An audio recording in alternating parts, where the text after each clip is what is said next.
we go. Nice. Hello, everybody, and thank you for joining us today, Space Roundup. Today, I have Nathan with me. You know him from the past two streams, and I am Stefanie, Felix's wife, and yeah, I run What About It with him. It's so nice to have you all here with us today. And where are you watching from? I see there are like over 300 people. I love you guys.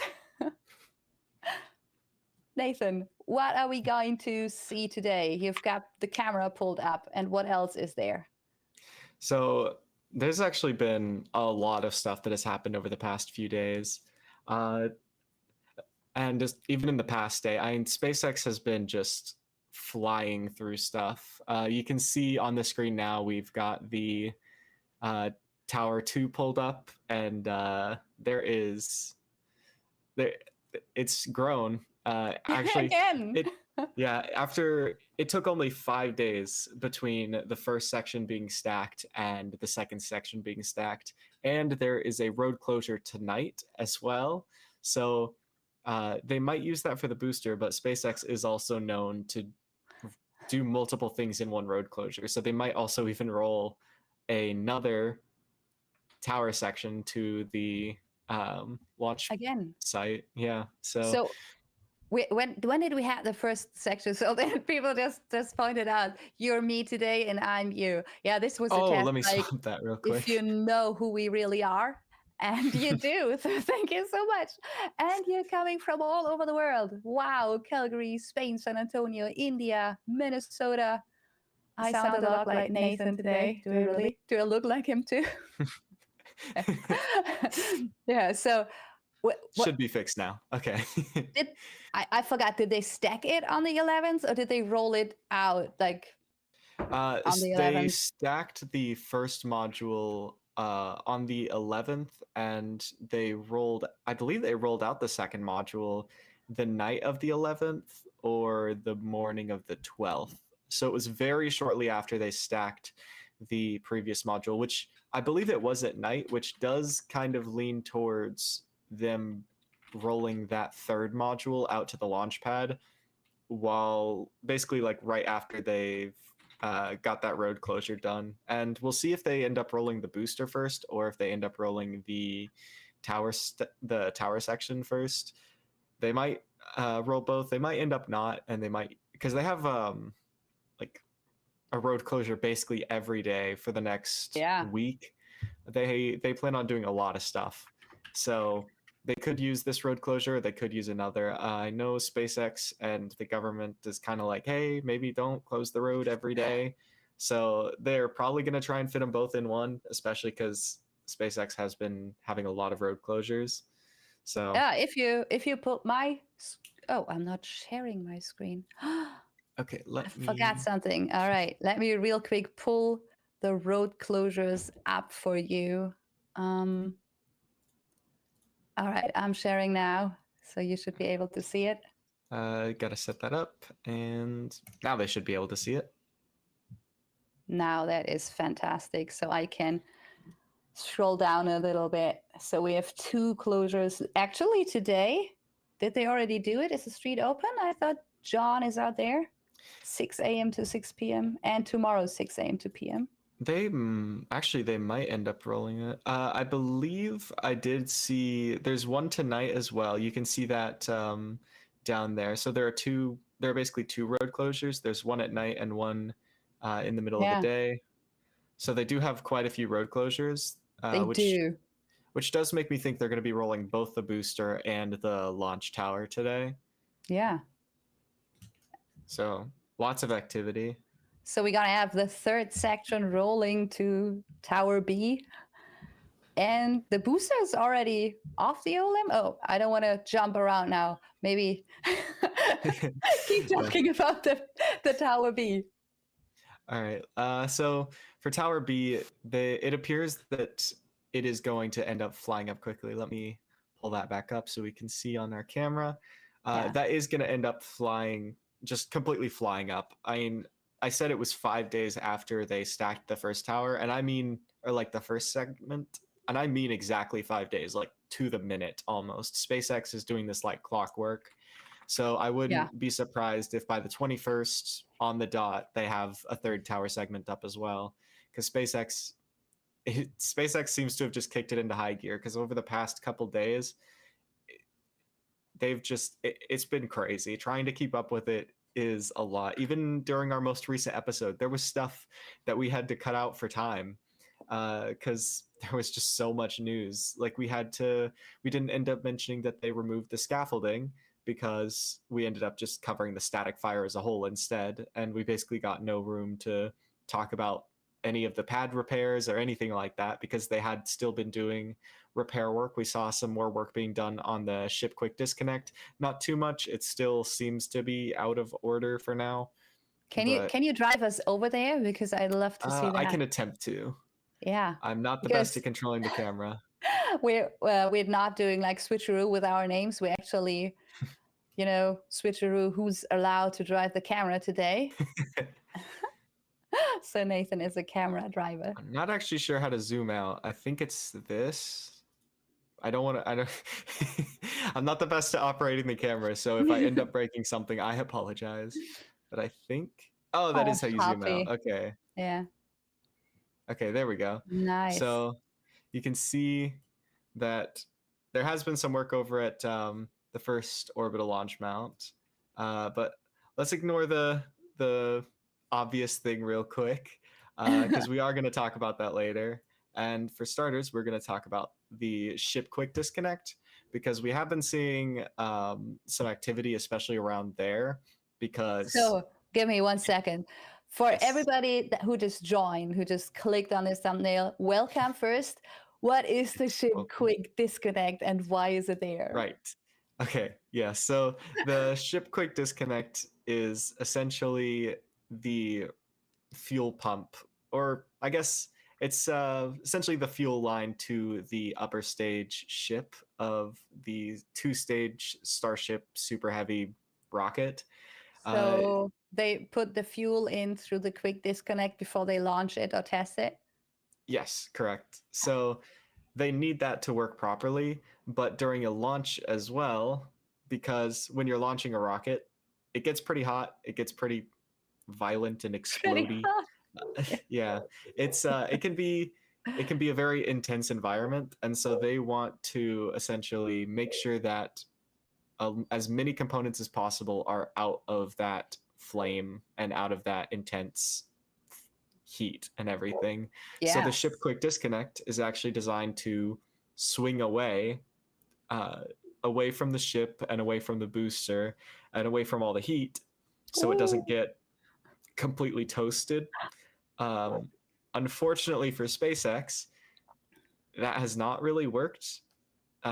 We've seen it move away after every flight, but it's either not fast enough or doesn't move far enough, because it still just gets completely blasted. You can see it on every single launch. When the rocket goes up, the ship quick disconnect just gets torched, and we can see that in the repairs as well. Maybe was that New Glenn that had this super fast retract video out? Was that?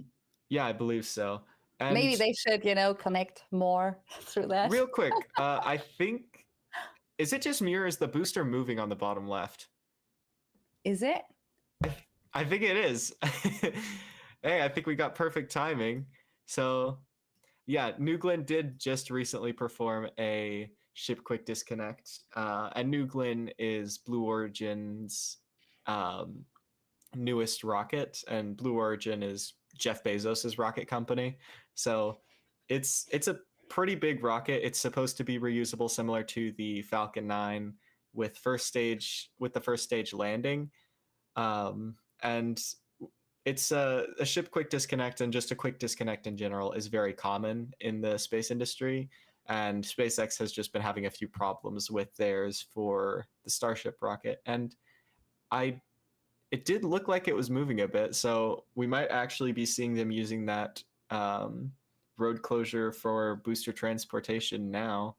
It did have some problems with the I think it's probably about what the quick disconnect. You had problems, you say? The the booster destack actually had some Oh, okay. problems. Oh, Yeah. yeah, it took a little longer than usual. Yeah. And I think because we can see that rolling now, we could probably, yeah, you can definitely see it rolling. Yeah, We could nice. probably just move on over to talk about that. And let's zoom out a little bit. Yep. Oh, And yeah. you can see it. It's moving pretty fast. So I Yeah. guess SpaceX decided it was about time to start rolling the booster. So real And quick, yes. our super awesome camera operator, Captain Fish, just suggested that he can take over. So yes, if you can follow the booster for us, that would be Okay. really, really appreciated. Yes, thank you so much. You are probably a lot better at that than I am, so I'm gonna hop off the controls for that and let you take over. Nice. All right, thank you very much. But yeah, the booster looks like it's rolling now, so that's pretty cool to watch. They're likely gonna be stopping it right near the exit before closing the road down. If they haven't already closed it, it should, given the road closure time, it should actually be closed right about now. So we have a yeah. question from Werner von Kerman. Why don't they retract Yes. it a minute before launch? Why they need to do it right during the lift off? That is a good question. And for some rockets and for some companies, they do that. They do actually do that. But the reason SpaceX essentially keeps it for as long as they do, and we can see this with some other rockets as well.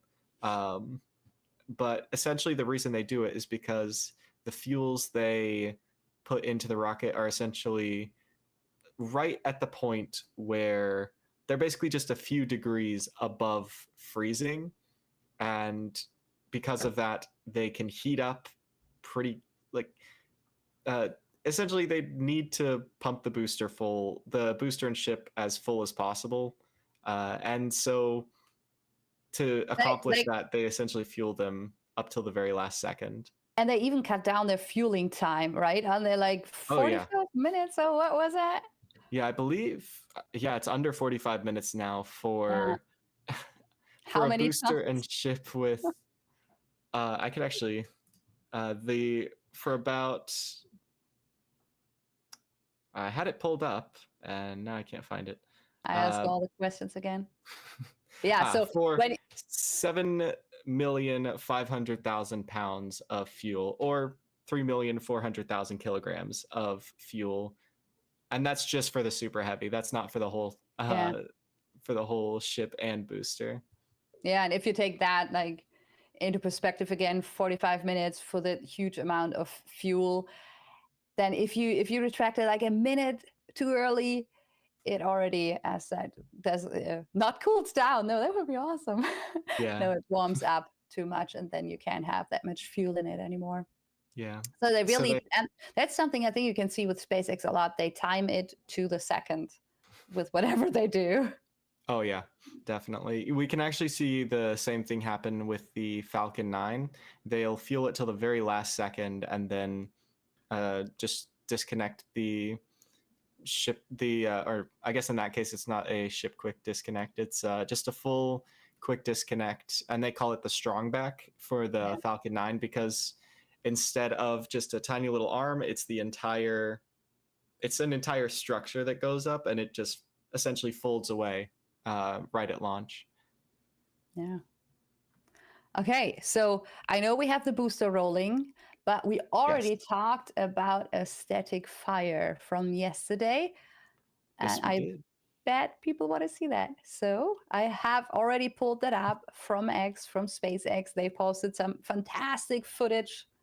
Yes. So let me know when you pulled it up. That should be visible on the screen now. All right, so we can already see the, what is it called again? The deluge system, essentially. SpaceX calls it a slight different thing, but that's essentially what it is. It's a big water deluge system. And this was a long one. How many seconds did we get here? I believe it was, I'm trying to remember the exact number, but it was between 5 and 8 seconds. I believe it was 8. I think I counted 8. Let's count together. Ooh.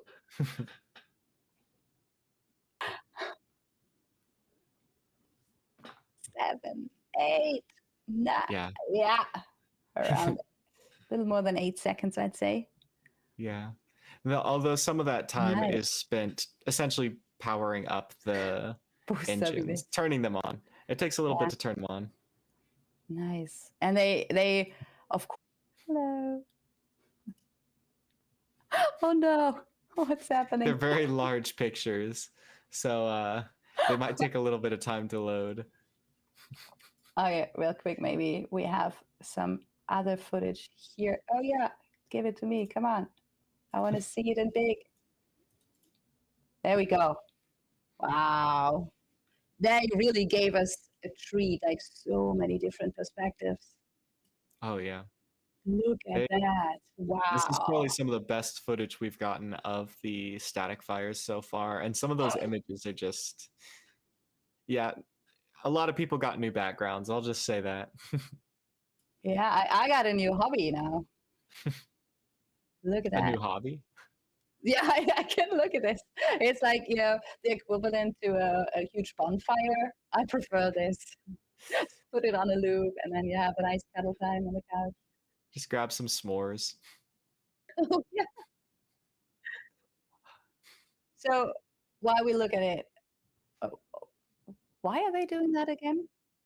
So essentially the static fire, it's one of the last tests that SpaceX performs, and it's essentially to verify that all 33 of its extremely advanced Raptor engines, which are essentially the most advanced engines in the world, are installed properly and working properly, and that they don't have any problems because they have built a lot. They've got quite a bit of experience with the Raptor now and with the boosters, and they've just essentially been getting a ton of experience over the past few years.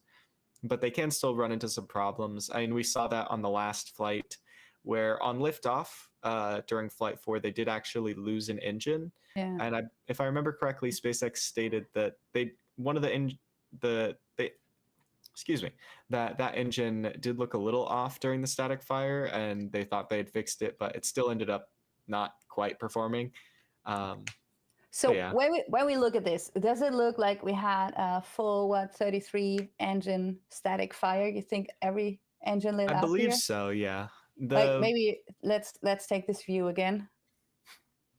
So as of now, the best indication of that is essentially from SpaceX. They've stated that it was a full duration burn. Typically in the past, when they've had engines not quite perform properly, there's usually been some other signs. It's usually looked a little different. And they've also essentially stated that, hey, something went wrong. Like we had 32 of the 33 engines work properly, or we had 28 of the 33 engines work properly. Yeah. Essentially, SpaceX is very transparent.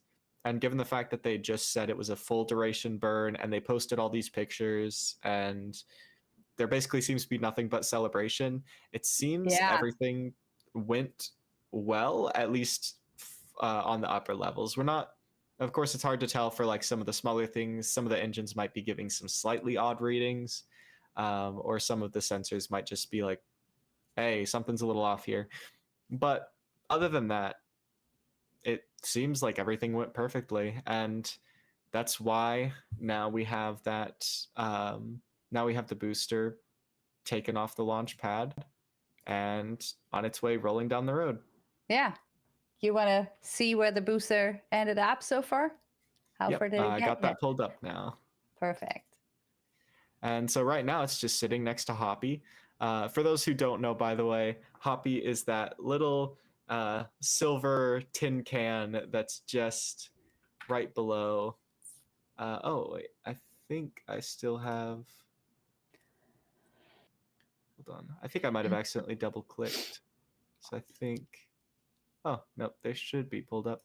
So y'all should be able to see the booster on screen now. Okay, yes, you can. Rolling down the street. Yes. At this one highway, again, it is so crazy if you haven't been there yet. This is just 2 lanes, one towards Brownsvale, one towards the beach, and everything, like all of Starbase went over this road. I think there are plans now to make the road wider, bigger, have more lanes, but it's quite an undertaking. But it's really needed if they really want to serve this huge spaceport with everything they have in plans, and especially when they start up the Star Factory, right? Because then it starts with mass production, so they need all the materials, and it is already so, how do you call it, like clogged. The street is so full already. So they really have to come up with something there.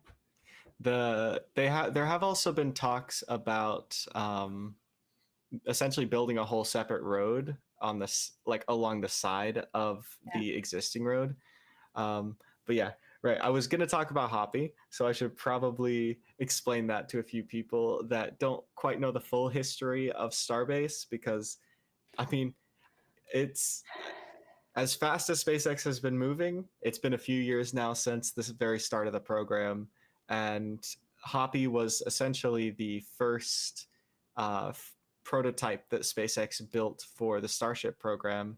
It's essentially just a tiny tin can with a Raptor engine thrown on the bottom, and its whole goal was essentially to test the Raptor engine in flight, and it succeeded, and it survived the tests somehow, despite literally being the main contractor for construction for the tank of Hoppy was essentially a water tower company. So seeing that work was mind-blowing, essentially, and seeing everything work out and Hoppy survive was incredible. Unfortunately, SpaceX has decided to scrap quite a few prototypes, even successful ones, like the first ship that made a flight to 10 kilometers and performed what's called the belly flop maneuver, which is essentially where the ship falls and then flips and lands. Real quick. Yes.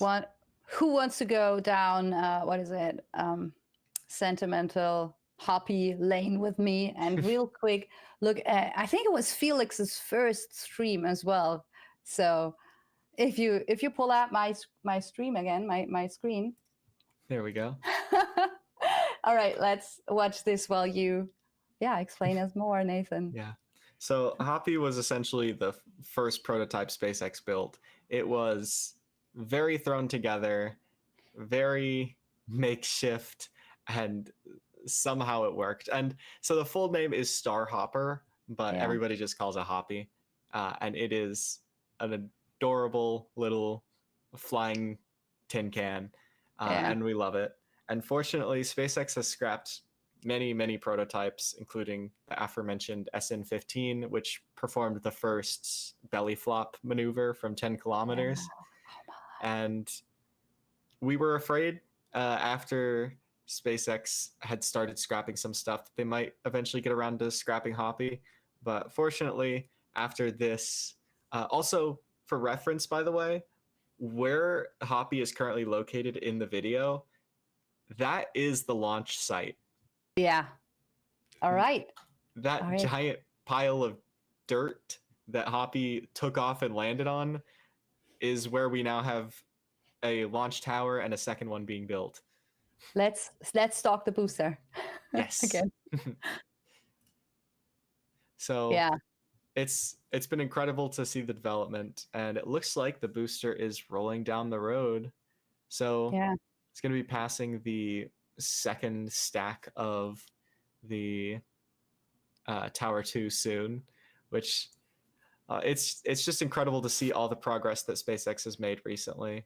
And it's mind-blowing. Oh yeah, definitely. It's just what happened yesterday and this morning is so fascinating to see how fast they are, and especially that we are all able to watch it live as it happens, to be part of this and to follow this huge journey, because there's so many launch providers that don't give us the opportunity to peek behind the curtain, and here it's just all open. Yeah, it's been an incredible journey over the past few years. Hoppy was back in early 2020, right? Like just right before COVID, if I remember correctly. Was it just after? No, it was before. It was before. COVID. Yeah. Wow. So yeah, thank you all again for watching. And if you haven't liked the stream yet, feel free to do so. And if you already have, you have our entire gratitude. And we love you guys and girls. Are there any women here today? Good question. Good question. Yes, thank you so much to everybody. Like she said, it's so nice to get to share everything that's been happening at Starbase recently with everyone. Yeah. And yeah, we went live not even realizing they were going to roll the booster. Now we thought it might be a bit later, and now we're just sitting here watching a booster roll down the road. Yeah. So where exactly do they roll it to now? From here, they're likely going to roll it to the production yard, likely back to Mega Bay 2, Mega Bay 1, because Mega Bay 2 is still currently under construction.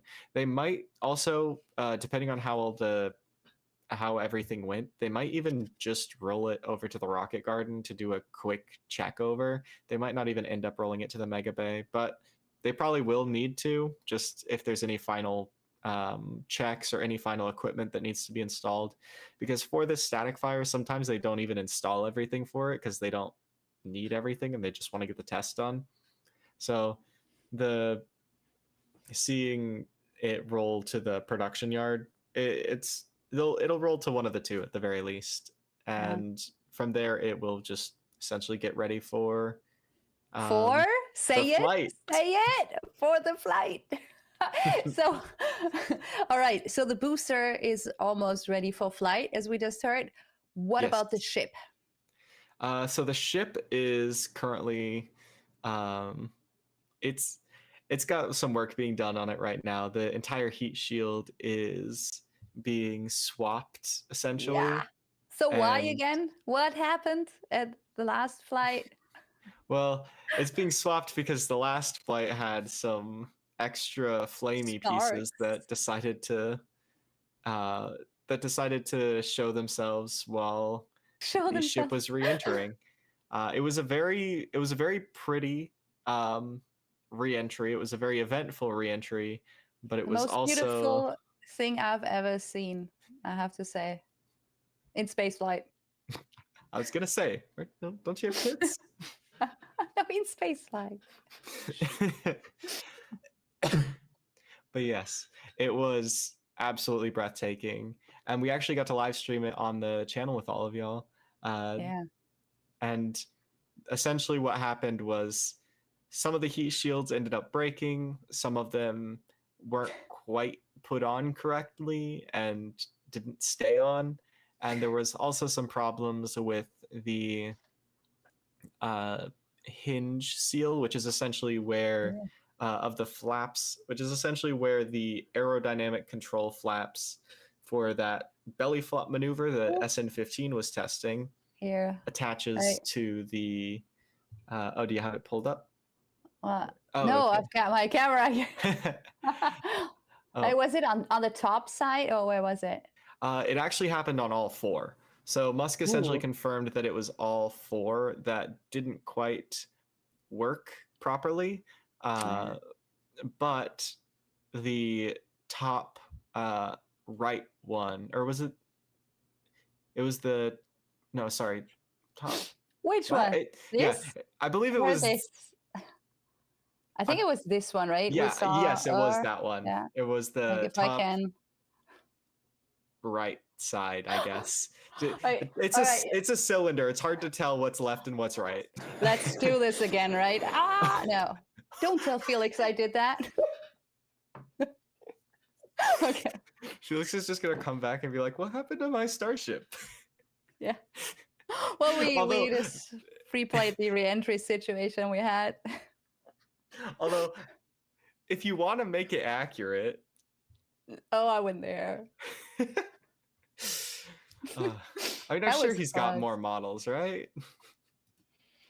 Yeah. After that, definitely, yes.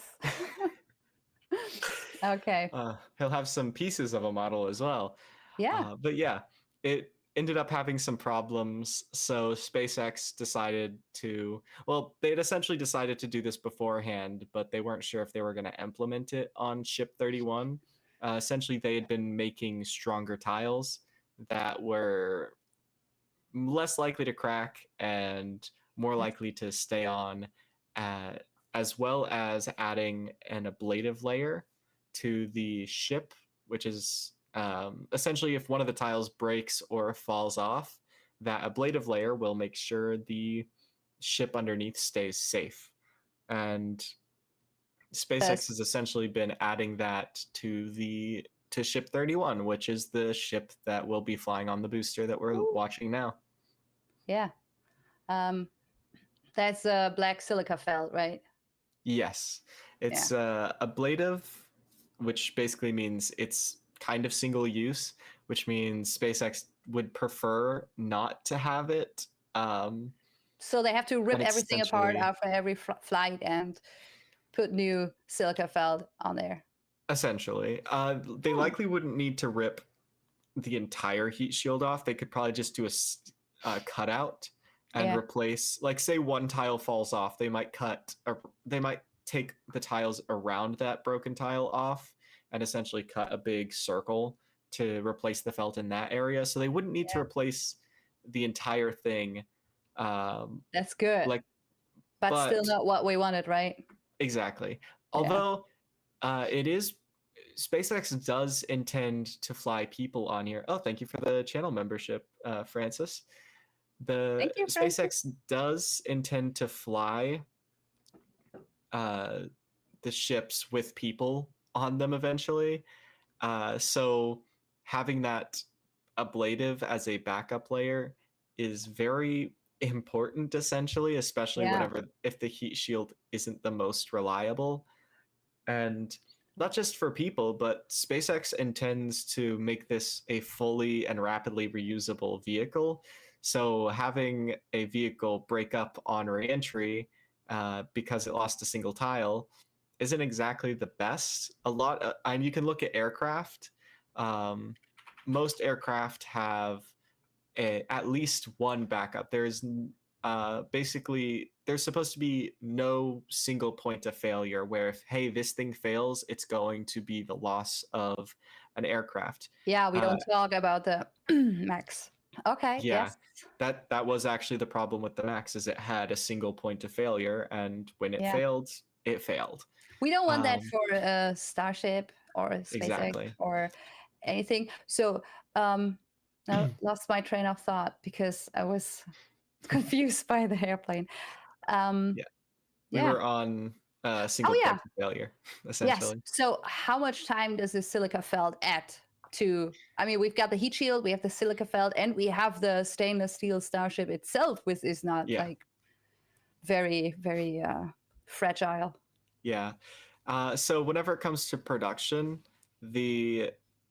once they have the felt essentially built into the design, because the reason Ship 31 is taking so long is because they had to tear the entire heat shield off and replace it, as well as make sure everything was prepped for that full replacement.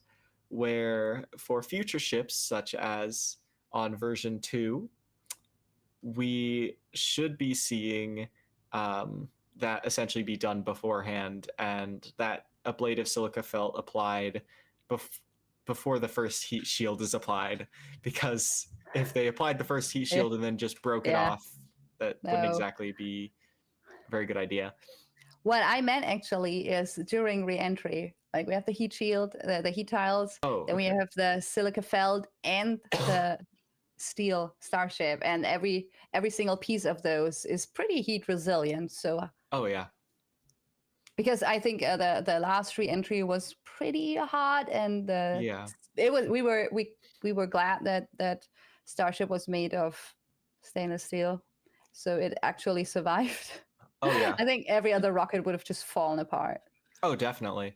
SpaceX or Musk even stated after the flight that they could see the internals of the ship essentially glowing red hot in the gaps between the tiles. And that is not something you want to happen, Oh, because your rocket glowing red hot because it is heating up and things are leaking through is not exactly good. nah. And here we are. Yeah, It survived. Ooh, excuse me. it survived. Yeah, And booster 12 still rolling. yep.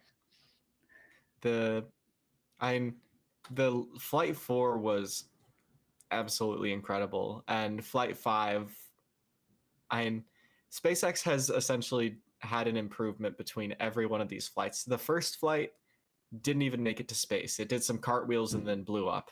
Second flight, Excuse me. You can't just say cartwheels. It was like a dance of I don't let go. Like I'm indestructible. Look at me. that's true. Here I am. Indestructible is a pretty good way to put it because SpaceX literally tried to destroy it. They put the ship and booster have what are called flight terminate is what have what are called FDS, yeah. flight termination systems, or Yes. FTS systems, which are basically just bombs that are strapped to the side of the rocket, and they're designed to detonate the rocket if it starts to go off course and might cause um, essentially damage to property or people. So those explosives are installed to make sure that doesn't happen. SpaceX detonated those explosives and it kept flying Yeah. for too long. Well, I think it Uh, was because it was like spinning around and the fuel wasn't there where they expected it. So yeah, there was probably not as much to explode. yeah. I mean, it is possible. SpaceX has talked about it very little because Yeah. I mean, it's a bad mistake to have, especially because the rocket essentially started veering off course right near the start, because it lost so many engines, and had it veered off sooner, It was might not have been fascinating. very good.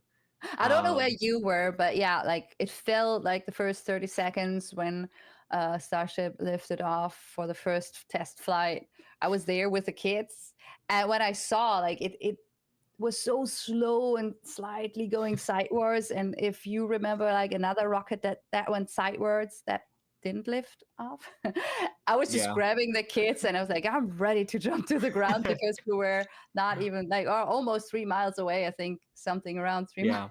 yeah, And that was just really fascinating and no sound at all back then because of course you see it first and then you hear it, but it was yeah. really funny. And as soon as it started going up, we were just cheering, yeah, just go away.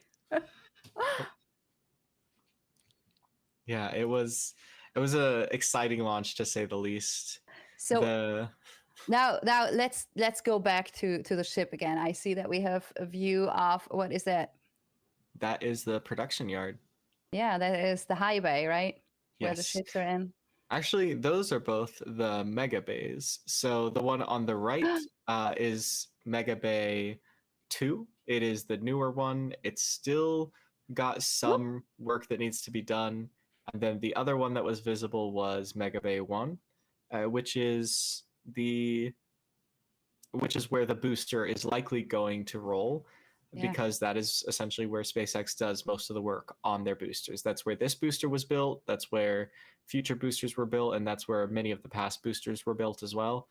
The high bay is actually where the ships are being built, and that is essentially just to the left of Mega Bay 1. And that is where From ship, our perspective, yeah. yeah, and there it is. You can see it now, and you can actually see a man lift up working on the tiles of ship 31. And in that high bay, we also have ship 32, or sorry, not ship 32. Now we have ship 33. Ship 32 is actually over at the Rocket Garden, because it doesn't look like SpaceX is going to be flying it. SpaceX has a tendency to scrap things that they don't need. Well, they And stripped some parts. If we can go over there again, they stripped it a little bit, right? Of some heat shields, and there were some actions, but that's a little longer. Yeah, it's been there for almost since the start of the year. Ship 32 was rolled over there. We had believed it was just for storage while SpaceX focused on ships 29 through 31 because that was the next flight hardware, and 32 was essentially just like a backup. And it seems they don't need that backup because ship 31 ship 29 performed so well. But wait a second. Which ship will 30. Now fly on top of Booster 12? That would be ship 30. Okay. And then afterwards, we're going to see the V2 starships, right? Yes, which we actually got a glimpse of. And I believe you have a picture of that, right? Which we could pull up. Oh, wait, no. Of the V2 starship. No.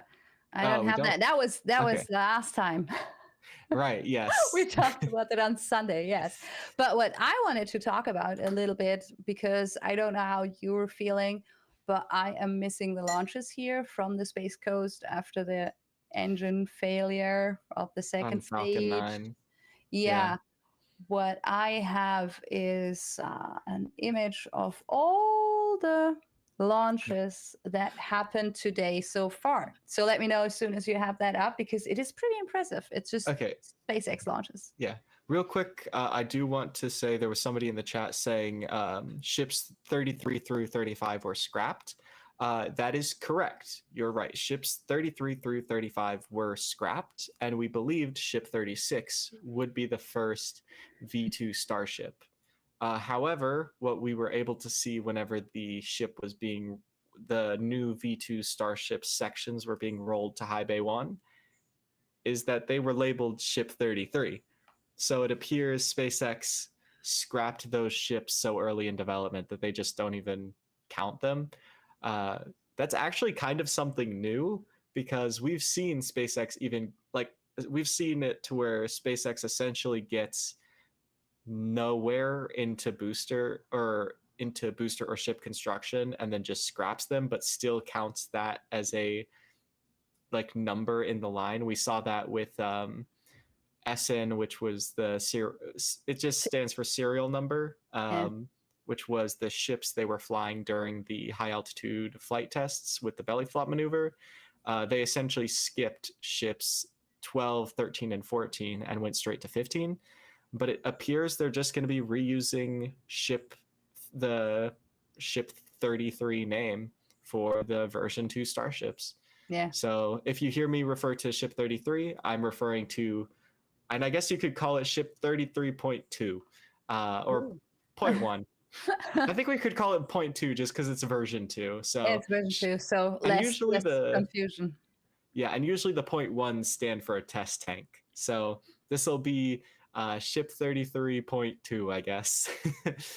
Or just ship 33, because the previous ship 33 was it didn't get very far into construction before it was completely scrapped. So let's take a look at how many boosters, I say, how many launches. There we go. We should have that pulled up now. SpaceX is aiming for. Yeah. So we were pretty good, timeline wise, right? We have 70 total launches. Oh, let me show you here. You can see it, of 144. So 50% of all the launches. And those animations, by the way, are from Ricklin, from the What About It team, and they are just wonderful. And I think that's that way on my camera. The visualization is just fantastic. And I mean, look at that. Wow. Yeah. So we had 2 Starship launches already. Yep. Waiting for the third Falcon one. Heavy launch. Yeah.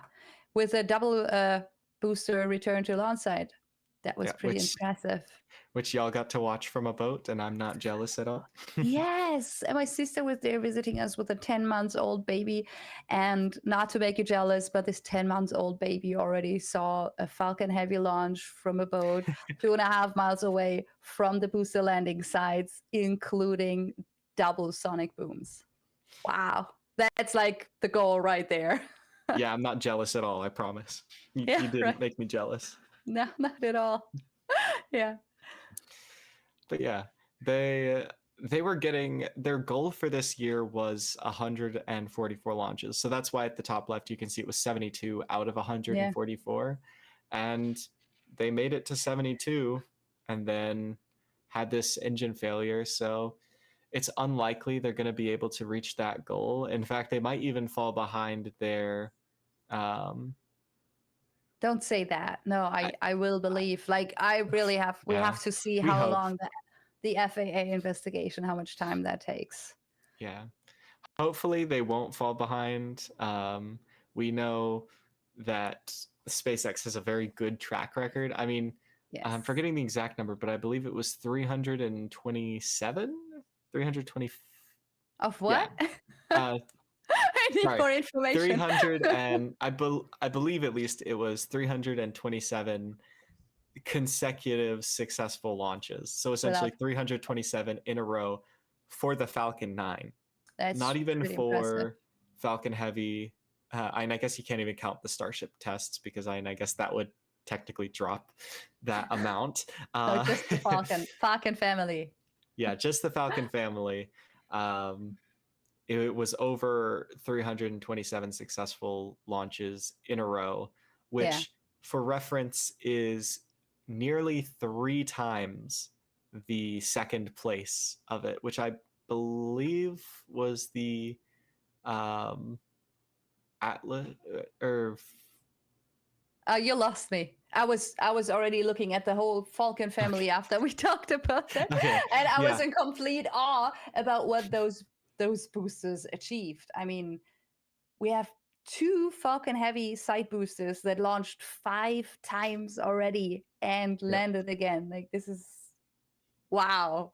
And then of course, like our hero booster with 22 launches and landings. 1062. Yeah. Wow. I mean, who would have thought?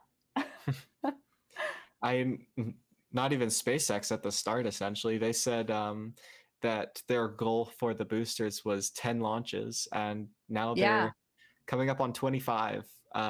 Is the next, I guess, multiple you can look forward to as a fun one. But 23 would be the next one. And this one launched back in June. So their turnaround time is around 40 days now. They've gotten it really low for the boosters. I've got something for that as well.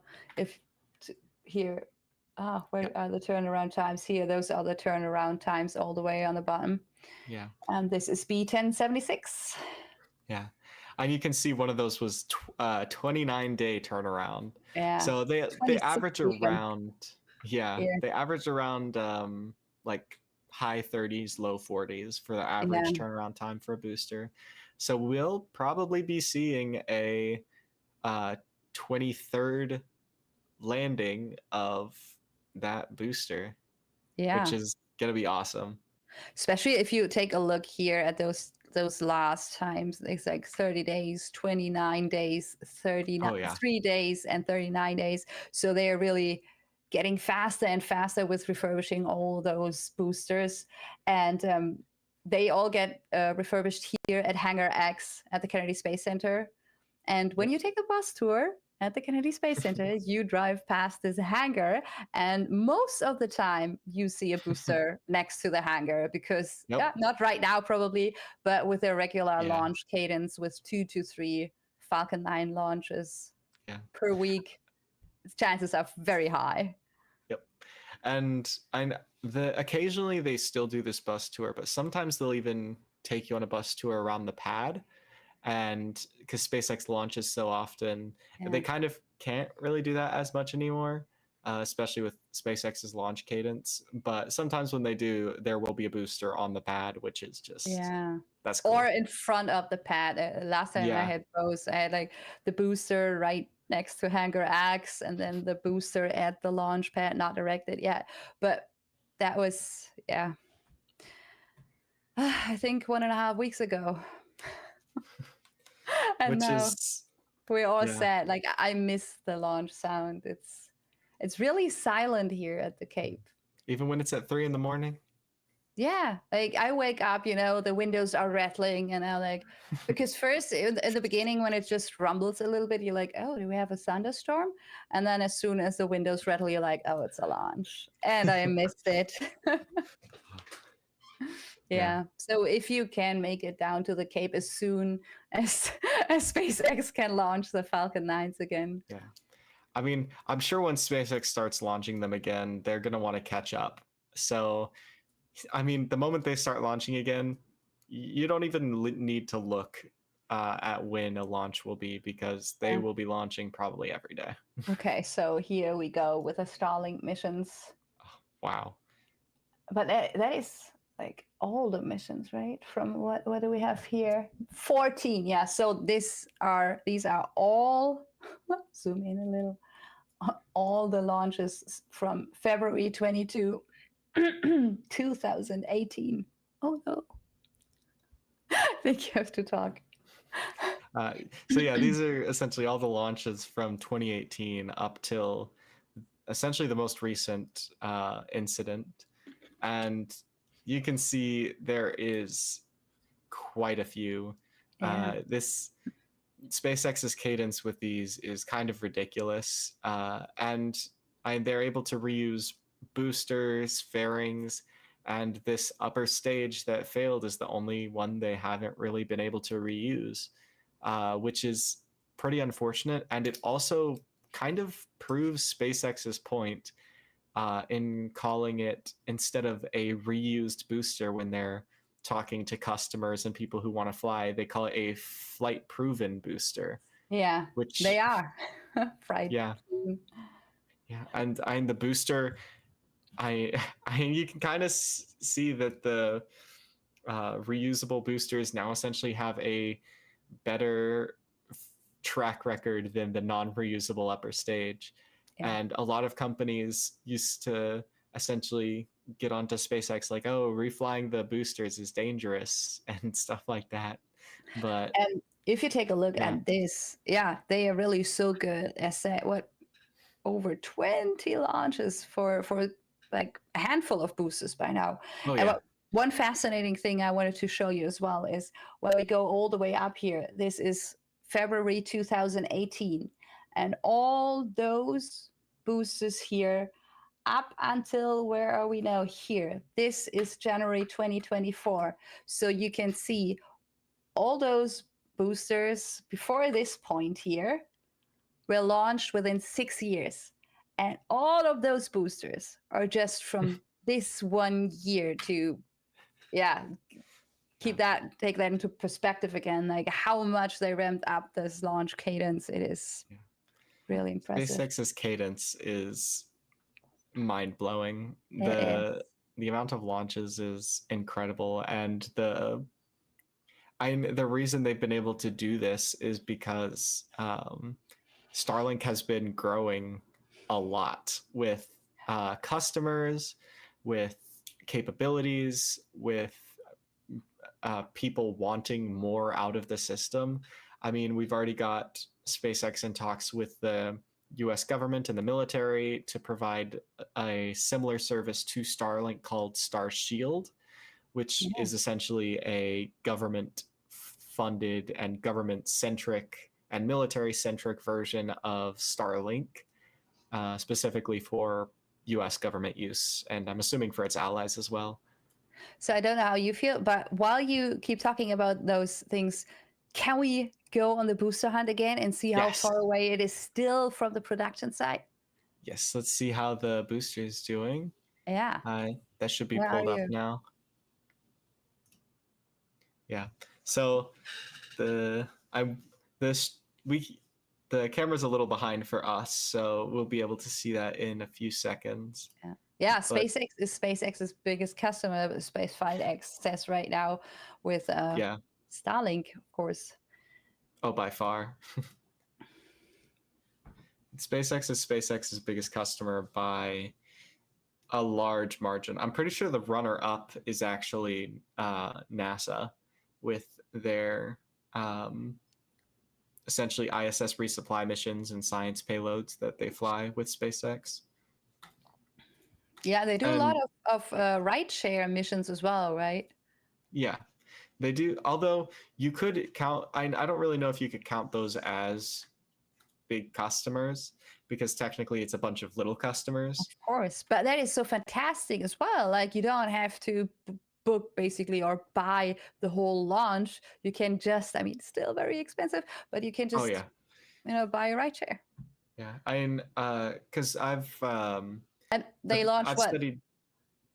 Oh, sorry. I think over 850, 870 little ride share satellites, right?